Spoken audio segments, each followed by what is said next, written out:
نحمدہ ونصلی علی رسولہ الکریم اما بعد۔ قربانی ایک عظیم الشان عبادت ہے۔ حضرت آدم علیہ السلام کے زمانے سے شروع ہوئی اور امت محمدیہ تک مشروع چلتی آ رہی ہے۔ ہر مذہب و ملت کا اس پر عمل رہا۔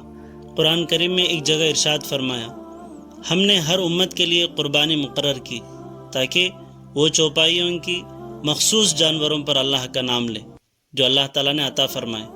قربانی کا عمل اگرچہ ہر امت میں جاری رہا ہے، لیکن حضرت ابراہیم علیہ السلام کے زمانے میں خصوصی اہمیت اختیار کر گیا۔ اسی وجہ سے اسے سنت ابراہیمی کہا گیا ہے، کیونکہ حضرت ابراہیم علیہ السلام نے محض خدا کی رضامندی کے لیے اپنے بیٹے حضرت اسماعیل علیہ السلام کو قربانی کے لیے پیش کیا تھا۔ اسی عمل کی یاد میں ہر سال مسلمان قربانیاں کرتے ہیں۔ اس قربانی سے ایک اطاعت شعار مسلمان کو یہ سبق ملتا ہے کہ وہ رب کی فرما برداری اور اطاعت میں ہر قسم کی قربانی کے لیے تیار رہے اور مال و متاع کی محبت کو چھوڑ کر خالص اللہ تعالیٰ کی محبت دل میں پیدا کرے۔ نیز قربانی کرتے وقت یہ بات بھی یاد رہنی چاہیے کہ قربانی کی طرح دیگر تمام عبادات میں سود رضا الہی رہے، غیر کے لیے عبادت کا شبہ تک دل میں نہ رہے۔ گویا مسلمان کی زندگی اس آیت کی عملی تفسیر بن جائے، ان صلاتی و نسکی و محیای و مماتی للہ رب العالمین، یعنی کہ میری نماز، میری قربانی، میرا جینا، میرا مرنا سب اللہ کی رضامندی کے لیے ہے جو تمام جہانوں کا پالنے والا ہے۔ قربانی کی اہمیت اس بات سے بھی واضح ہے کہ نبی کریم صلی اللہ علیہ وسلم نے اس پر مدامت فرمائی ہے۔ یعنی حضرت عبداللہ بن عمر رضی اللہ تعالیٰ عنہما فرماتے ہیں کہ رسول اللہ صلی اللہ علیہ وسلم نے مدینہ میں 10 سال قیام فرمایا۔ اس قیام کے دوران آپ نے قربانی کرتے رہے۔ کئی احادیث میں قربانی کے فضائل وارد ہیں۔ حضرت زید بن ارقم رضی اللہ تعالیٰ عنہ نے بیان فرمایا کہ رسول اللہ صلی اللہ علیہ وسلم کے صحابہ رضی اللہ تعالیٰ علیہ اجمعین سوال کیا، یا رسول اللہ، یہ قربانی کیا ہے؟ یعنی قربانی کی حیثیت کیا ہے؟ آپ صلی اللہ علیہ وسلم نے فرمایا، تمہارے باپ ابراہیم علیہ السلام کی سنت اور طریقہ ہے۔ صحابہ نے عرض کیا کہ ہمیں اس قربانی کے کرنے میں کیا ملے گا؟ فرمایا، ہر بال کے بدلے میں ایک نیکی۔ صحابہ نے پھر سوال کیا، یا رسول اللہ، اون کے بدلے میں کیا ملے گا؟ فرمایا، اون کے ہر بدلے میں نیکی ملے گی۔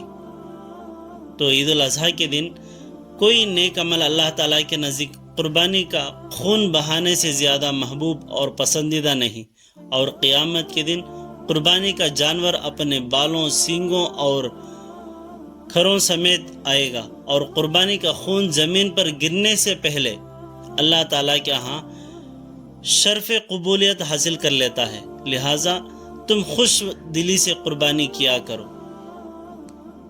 حضرت ابن عباس رضی اللہ تعالیٰ عنہما روایت کرتے ہیں کہ رسول اللہ صلی اللہ علیہ وسلم نے ارشاد فرمایا، کسی خرچ کی فضیلت اللہ تعالیٰ کے نزدیک یہ نسبت اس خرچ کے جو بقرعید والے دن قربانی پر کیا جائے ہرگز نہیں۔ یہ اس کی فضیلت ہے۔ اور قربانی کے مسائل، قربانی ہمارے اوپر واجب ہے۔ ہر صاحب نصاب پر قربانی کرنا واجب ہے۔ اس بارے میں قرآن اور سنت میں کئی دلائل موجود ہیں۔ چند ہم آپ کو بتاتے ہیں۔ آپ اپنے رب کی خوشنودی کے لیے نماز پڑھیں اور قربانی کریں، یعنی قرآن میں اللہ تعالیٰ فرماتا ہے۔ حسن بصری رحمۃ اللہ علیہ نے فرمایا کہ اس آیت فصلی لربک میں جو نماز کا ذکر ہے اس سے عید کی نماز مراد ہے اور ونحر سے قربانی مراد ہے۔ حضرت ابو بکر جساس رحمۃ اللہ علیہ فرماتے ہیں کہ اس بات سے 2 باتیں ثابت ہوتی ہیں۔ پہلی بات، عید کی نماز واجب ہے۔ دوسری بات، قربانی واجب ہے۔ حضرت ابو ہریرہ رضی اللہ تعالیٰ عنہ سے روایت ہے کہ رسول اللہ صلی اللہ علیہ وسلم نے فرمایا کہ جس شخص کو قربانی کی وسعت حاصل ہو اور وہ قربانی نہ کرے تو وہ ہمارے عیدگاہ کے قریب بھی نہ بھٹکے۔ وسعت کے باوجود قربانی نہ کرنے پر آپ صلی اللہ علیہ وسلم نے سخت وعید ارشاد فرمائی، اور وعید ترک واجب پر ہوتی ہے۔ تو معلوم ہوا قربانی واجب ہے۔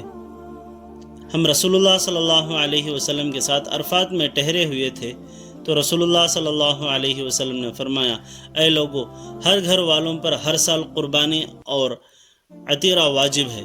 اس حدیث سے دو قسم کی قربانیوں کا حکم معلوم ہوا، ایک عید الاضحیٰ کی قربانی اور دوسرا عطیرہ۔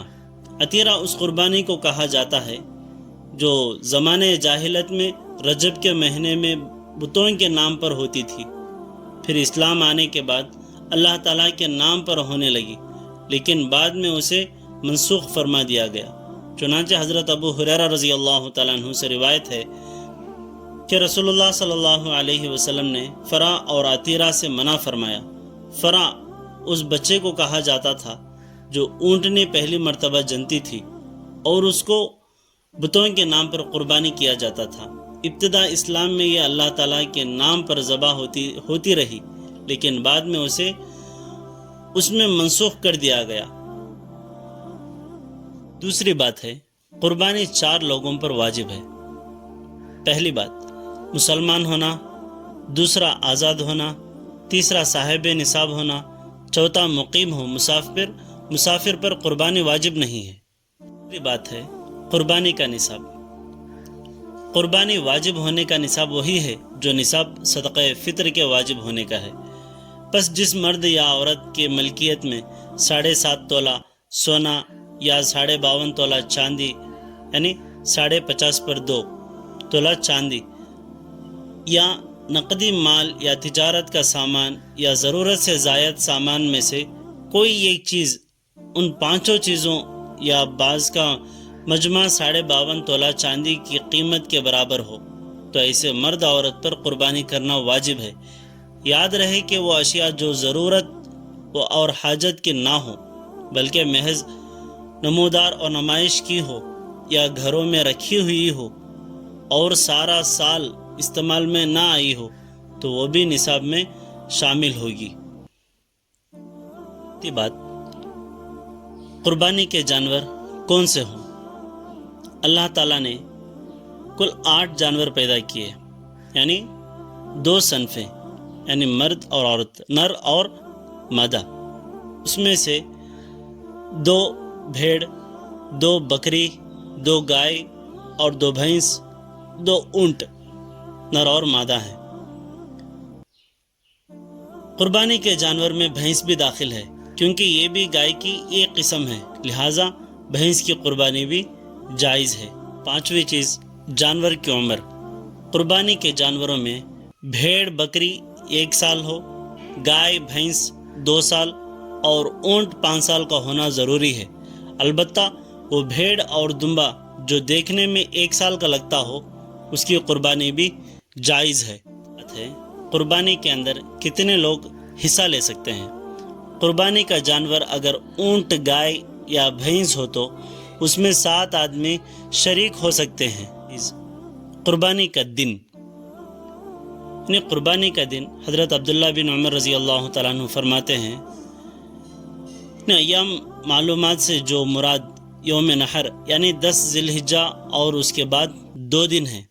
حضرت سلمہ بن اکوع رضی اللہ تعالیٰ عنہ سے روایت ہے کہ نبی کریم صلی اللہ علیہ وسلم نے فرمایا، تم میں جو شخص قربانی کرے تو تیسرے دن کے بعد اس کے گھر میں قربانی کے گوشت میں سے کچھ نہ رہنا چاہیے۔ اس حدیث سے معلوم ہوا کہ قربانی کے دن 3 ہی ہیں، اس لیے کہ جب چوتھے دن قربانی کا بچا ہوا گوشت رکھنے کی اجازت نہیں تو پورا جانور ذبح کرنے کی اجازت کہاں سے ہو گئی؟ فائدہ، 3 دن کے بعد قربانی کا گوشت رکھنے کی ممانعت ابتدائی اسلام میں تھی، بعد میں اجازت دی گئی، اسے 3 دن کے بعد بھی رکھا جا سکتا ہے۔ اس سے کوئی یہ نہ سمجھے کہ جب 3 دن کے بعد گوشت رکھنے کی اجازت مل گئی تو 3 دن کے بعد بھی قربانی کی جا سکتی ہے، اس لیے کہ سارا سال بھی رکھا جا سکتا ہے، تو گویا قربانی کی اجازت سارا سال ہوگی؟ ہرگز نہیں۔ 3 دن کے بعد قربانی کی اجازت نہ پہلے تھی اور نہ اب ہے۔ حضرت علی رضی اللہ تعالیٰ عنہ سے بھی یہی منقول ہے کہ قربانی کے دن 3 ہی ہیں۔ حضرت عبداللہ بن عباس رضی اللہ تعالیٰ عنہ فرماتے ہیں کہ قربانی کے دن 10 ذی الحجہ اور اس کے بعد کے 2 دن ہیں۔ البتہ 10 ذی الحجہ کو قربانی کرنا افضل ہے۔ قربانی کا وقت شہر والوں کے لیے نماز عید ادا کرنے کے بعد اور دیہات والوں کے لیے جن پر نماز جمعہ فرض نہیں ہے صبح صادق سے شروع ہو جاتا ہے، لیکن سورج طلوع ہونے کے بعد ذبح کرنا بہتر ہے۔ حضرت برا بن عازب رضی اللہ تعالیٰ عنہ سے روایت ہے کہ نبی کریم صلی اللہ علیہ وسلم نے فرمایا کہ آپ خطبہ فرما رہے تھے کہ ہمارے اس عید کے دن میں سب سے پہلا کام یہ ہے کہ ہم نماز پڑھیں، پھر واپس آ کر قربانی کریں۔ جس نے ہمارے اس طریقے پر عمل کیا، یعنی عید کے بعد قربانی کی، تو اس نے ہمارے طریقے کے مطابق درست کام کیا، اور جس نے نماز سے پہلے قربانی کر دی تو وہ یہ گوشت ہے جو اس نے اپنے گھر والوں کے لیے تیار کیا ہے، اس کا قربانی سے کوئی بھی تعلق نہیں ہے۔ اس حدیث سے معلوم ہوا کہ رسول اللہ صلی اللہ علیہ وسلم نے نماز عید سے پہلے قربانی کرنے سے منع فرمایا ہے۔ دیہات میں چونکہ نماز عید کا حکم نہیں ہے، اس لیے وہاں اس شرط کا وجود ہی نہیں، تو ان کے لیے یہ حکم نہ ہوگا۔ وہاں قربانی کے وقت کا شروع ہونا ہی کافی ہوگا، اور اس کا آغاز طلوع فجر سے ہوگا۔ اور 8ویں بات ہے عمومی مسائل۔ خصی جانور کی قربانی کرنا جائز بلکہ افضل ہے۔ اگر کوئی آدمی عقیقے کی نیت سے قربانی کے جانور میں اپنا حصہ رکھ لے تو بھی جائز ہے۔ ایسے ہی لنگڑا جانور جو چلتے وقت پاؤں زمین پر بالکل نہ رکھ سکتا ہو، اس کی قربانی جائز نہیں۔ البتہ اگر وہ چلنے میں اس پاؤں سے کچھ سہارا لیتا ہو تو اس کی قربانی جائز ہے۔ اگر جانور کے اکثر دانت ٹوٹے ہوئے ہوں کہ چارہ بھی نہ کھا سکتا ہو تو اس جانور کی قربانی جائز نہیں۔ ہاں، اگر چارہ کھا سکتا ہو تو قربانی جائز ہے۔ جس جانور کے پیدائشی طور پر ایک یا دونوں کان نہ ہو، یا کان کا تیسرا یا اس سے زیادہ حصہ جائز نہیں۔ ہاں، اگر تیسرے حصے سے کم حصہ کٹا ہوا ہو تو اس کی قربانی جائز ہے۔ اگر جانور کا سینگ ٹوٹا ہوا ہے لیکن جڑ سے نہیں اکھڑا تو اس کی قربانی جائز ہے، اور اگر جڑ سے اکھڑ چکا ہو تو اس کی قربانی جائز نہیں ہے۔ جانور کی دم اگر تہائی سے کم کٹی ہوئی ہو تو قربانی جائز ہے، اگر تہائی یا اس سے زائد کٹی ہوئی ہو تو قربانی جائز نہیں ہے۔ گائے یا بھینس وغیرہ کا ایک تھن خراب اور باقی 3 ٹھیک ہوں تو قربانی جائز ہے، اور اگر 2 تھن خراب ہو تو قربانی جائز نہیں۔ اسی طرح بکری وغیرہ کا ایک تھن خراب ہو تو قربانی جائز نہیں۔ جانور اگر اندھا ہو یا کانا ہو یا ایک آنکھ کی تہائی یا اس سے زائد روشنی نہ ہو تو اس کی قربانی جائز نہیں۔ ہاں، اگر روشنی تہائی سے کم جاتی رہی تو قربانی جائز ہے۔ ذبح کرنے والے کے لیے ضروری ہے کہ مسلمان ہو، لہذا مشرک، مجوسی، بت پرست اور مرتد کا ذبیحہ حرام ہے۔ گوشت کا حکم افضل یہ ہے کہ قربانی کے گوشت کے 3 حصے کیے جائیں، کہ ایک حصہ اپنے گھر کے لیے، ایک حصہ رشتہ داروں اور دوست احباب کے لیے، اور ایک حصہ فقراء اور مساکین اور تقسیم کیا جائے۔ ہاں، اگر عیال زیادہ ہوں تو سارا گوشت خود بھی رکھ سکتے ہیں۔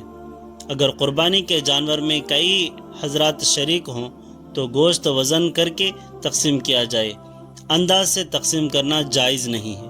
قربانی کا گوشت فروخت کرنا یا اجرت میں دینا جائز نہیں۔ قربانی کی کھال اپنے ذاتی استعمال میں لا سکتے ہیں، مثلا مسلح، مشکیزہ وغیرہ بنا سکتے ہیں، البتہ اس کو فروخت کر کے قیمت استعمال میں لانا جائز نہیں، بلکہ فقراء کو دینا واجب ہے۔ نیز کھال کی قیمت مسجد کی تعمیر میں نہیں لگائی جا سکتی۔ اسی طرح کسی فلاحی ادارے میں بھی اس کا خرچ کرنا درست نہیں ہے، کیونکہ اس میں ضروری ہے کہ اس کا فقراء و مساکین کو مالک بنا دیا جائے۔ لہٰذا بہتر یہ ہے کہ قربانی کی کھال کسی دینی مدرسہ اور جامعہ کے طلباء کو دی جائے، کیونکہ اس میں ان کی مدد کرنے کا ثواب بھی ہے اور علم دین کی احیاء کا سبب بھی ہے۔ قربانی کے مسائل اور فضائل ہیں۔ اللہ تعالیٰ سے دعا ہے کہ اللہ تعالیٰ ہم سب کو اس پر عمل کی توفیق عطا فرمائے۔ آمین۔ وآخر دعوانا ان الحمد للہ رب العالمین۔